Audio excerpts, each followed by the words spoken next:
జీ5 app download చేసుకుని పూర్తి ఎపిసోడ్లని ఉచితంగా చూడండి. ఎప్పుడు విడిపోవాలో అది ఆలోచించండి.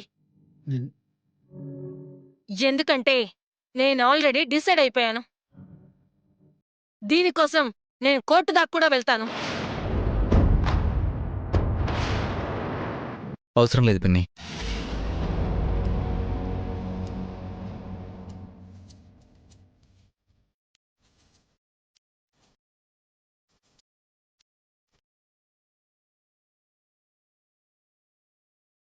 మీరన్నట్టే నేను ప్రియా వేరే ఇల్లు చూసుకుంటాం.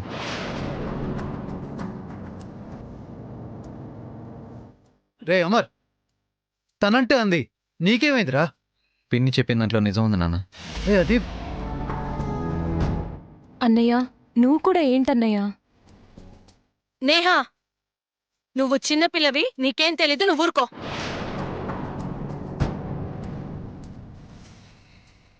అవునవును, పెద్దవాళ్ళకు అన్నీ తెలుసు మరి.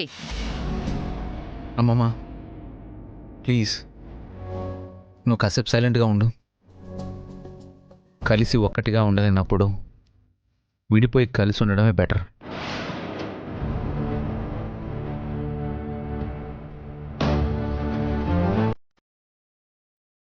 ఎదురుగా ఉంటూ మొహాలు చూసుకోకుండా ఉండడానికి బదులు ఎక్కడో ఉండి మనకంటూ ఓ కుటుంబం ఉందని ఫీల్ అవడమే బెటర్.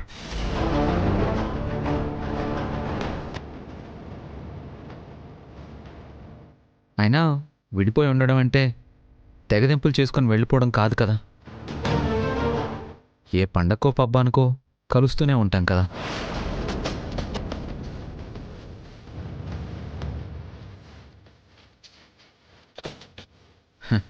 పిన్ని, బంధాలతో మనం ఇమ్మడలేకపోయినా చుట్టపు చూపుగానైనా మనం కలుస్తూనే ఉండొచ్చుగా. దానికైనా నువ్వు ఒప్పుకుంటావా? చూసారా అండి, ఇప్పుడు కూడా పిన్నే అంటున్నాడు. అది మీ కొడుకు. అత్తయ్య, అమ్మ అని పిలిస్తే మీరు యాక్సెప్ట్ చేయడం లేదు, అందుకే పిన్ని అంటున్నారు. ప్రియా వదిలే, మనం ఇల్లు చూసుకుని వెళ్ళిపోతున్నాం. ఇది ఫైనల్.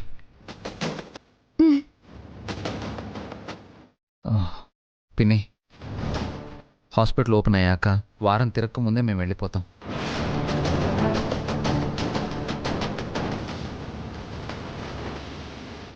ఈ కొద్ది రోజులు భరించి మమ్మల్ని చాలు.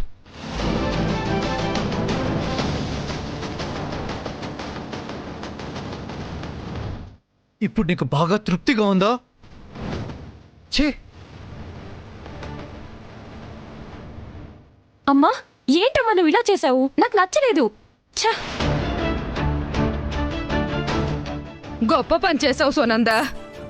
నువ్వు వచ్చాక ఈ ఇంట్లో వచ్చిన మొదటి మార్పు ఇదే. ఎన్నాళ్ళు నా కొడుకు రెండో పెళ్ళి ఎందుకు చేసుకున్నాడా అని తెగ ఆలోచించేదాన్ని.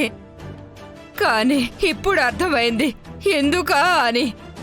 హ, చాలా గొప్ప పని చేసావమ్మా, చాలా గొప్ప పని చేసావు. ప్రియా, నువ్వు కూడా ఏదన్నా అనాలా? అనేసి.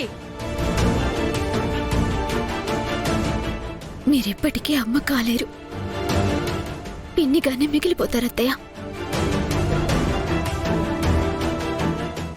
జీ5 యాప్ డౌన్లోడ్ చేసి అన్ని ఎపిసోడ్స్ పూర్తి ఉచితంగా చూడండి.